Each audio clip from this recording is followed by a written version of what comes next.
सालों से हम लोगों के यहाँ योगा और नेचुरोपैथी का जो वोकेशनल कोर्स चल रहा है उसको बड़ा बेहतर तरीके से आपने चलाया है ना। और अभी ये अक्टूबर का महीना है, धीरे धीरे गर्मी भी खत्म है, गर्मी लगभग 2-4 दिन और है, उसके बाद में अच्छा मौसम हो जाए। इसी बीच में हम लोग फील्ड में करवा लेंगे। और फील्ड में सभी लोग कितने बजे आते हैं? 8:30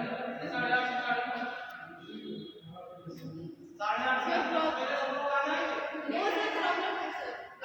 नहीं आ पाए, सवेरे नहीं आ पाए तो देखो योगा का जो प्रैक्टिस है उसका एक प्रॉपर समय होता है, खाली पेट ही होता है, ठीक है।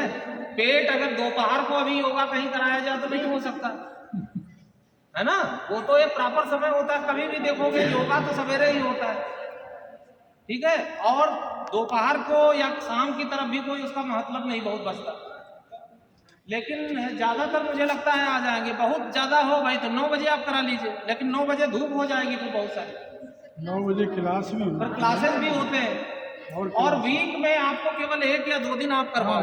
1 या 2 दिन मैंने रोज नहीं है आपका, लेकिन आपकी जब तक इसका प्रैक्टिस नहीं करोगे, थ्योरी पढ़ लो, वो वैसा ही है ना, कोई आपको खूब सिखा दे साइकिल ऐसे चलाई जाती, बैठ जाना, हैंडल पकड़ लेना, फिर पैडल मार देना और खूब सीख लो, और उसके बाद में क्या होगा, साइकिल धड़ाम से गिरोगे नीचे जब तक प्रैक्टिस नहीं करोगे, है ना। कोई कह दे कि कंप्यूटर ऐसे होता है, उसका माउस पकड़ना और स्टार्ट बटन दबा देना, खुल जाएगा और फिर कर लेना, लेकिन सीखा नहीं तो यही चीज योगा के लिए।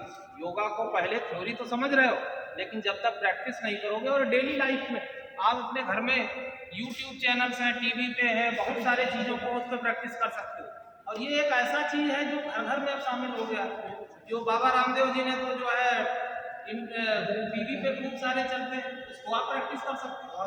सिलाइबा समझ लो, आस्था चैनल से लेकर के सबके आप देखो, जिस शरीर से काम लेते हैं उस शरीर के लिए कम से कम ईमानदारी पूर्वक आधा घंटा जरूर देना चाहिए हर व्यक्ति को।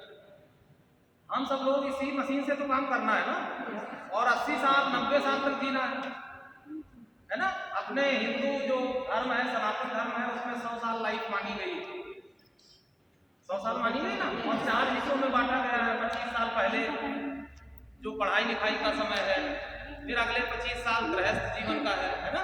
तो इस तरीके से आप अगर बेहतर अपनी जीवन शैली रखेंगे, अपने शरीर का ध्यान रखेंगे, जिससे आपको दिन रात काम लेना है, तो निश्चित तौर पे वो आपके लिए हमेशा फायदा रहेगा। क्योंकि स्वस्थ अगर शरीर नहीं है तो स्वस्थ मस्तिष्क नहीं है, और अगर आप स्वस्थ नहीं है तो आपको कुछ अच्छा नहीं, हर चीज आपको बेकार लगेगी। आप चाहे जितना खूब धन कमा लीजिए, खूब पैसा हो जाए, लेकिन अगर आपका स्वास्थ्य सही नहीं है तो आपको कुछ भी अच्छा नहीं।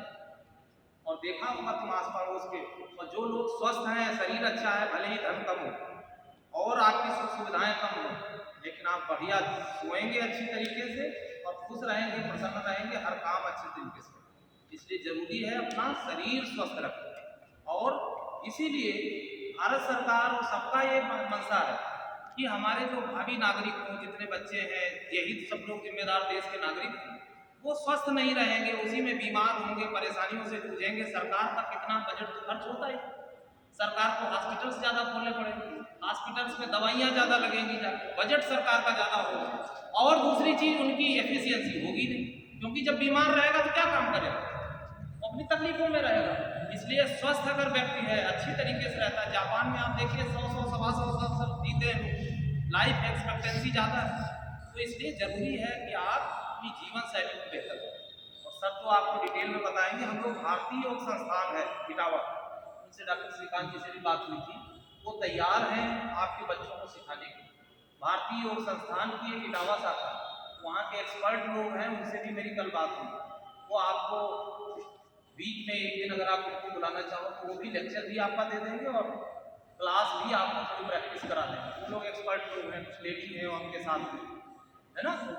तो उनका 1 दिन आप डिसाइड कर लीजिए, बहुत आती है, उसमें बहुत बढ़ गया ना, आप उनसे बात कर लीजिए और इन लोगों को कराइए। बच्चों देखिए, रेगुलर आओगे, चीज़ों को पढ़ोगे और उससे फायदा मिलेगा।